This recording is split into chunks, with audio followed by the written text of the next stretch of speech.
আজকে রান্না করব আয়ের মাছ। মাছের মধ্যে নুন দিয়ে দিলাম, তারপরে 1 চামচ হলুদ দিয়ে দিলাম।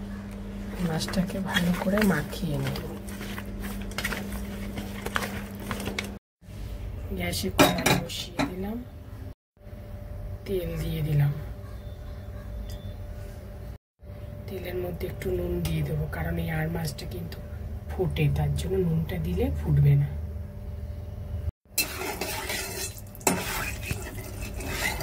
চারিদিকে তেলটাকে একটু ছড়িয়ে দিই। তেল হয়ে গেছে, এবার মাছ দিয়ে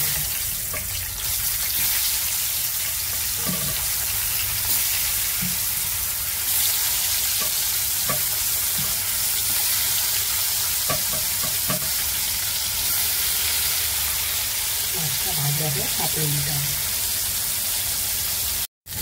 মাছটা এবার উল্টে দিই।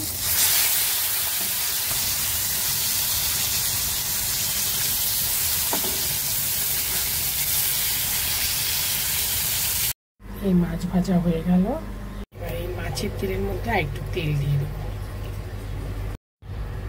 গোটা জিরে দিয়ে দিলাম, গোটা এলাচ আর দুটো তেজপাতা দিয়ে দিলাম। এবার এর মধ্যে আলু দিয়ে দিলাম,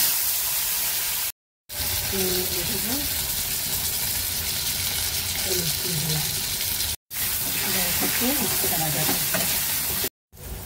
জিরের গুঁড়ো দিয়ে দিলাম, একটু লঙ্কার গুঁড়ো দিয়ে দিলাম, যে যেমন ঝাল খাবে আর কি।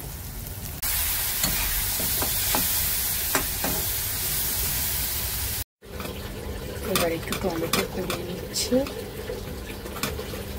এই টমেটো হয়ে গেছে, এবার টমেটোটা আমি ঝোলের মধ্যে দিয়ে দেবো। আর একটু মিষ্টি দিয়ে দেবো।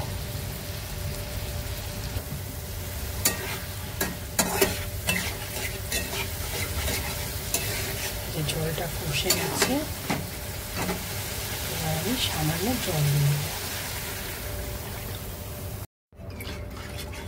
ঝোলটা যখন টকটক করে ফুটবে তখন আমি মাছ দিয়ে দেবো। ঝোল ফুটে গেছে, এখন এই মাছটা আমি এই ঝোলের মধ্যে দিয়ে দেবো।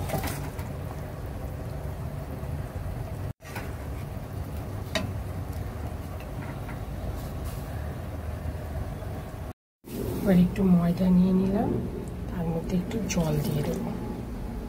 এটাকে ভালো করে মিশিয়ে নেব। ভালো করে এটাকে গুলিয়ে নিলাম ময়দাটা।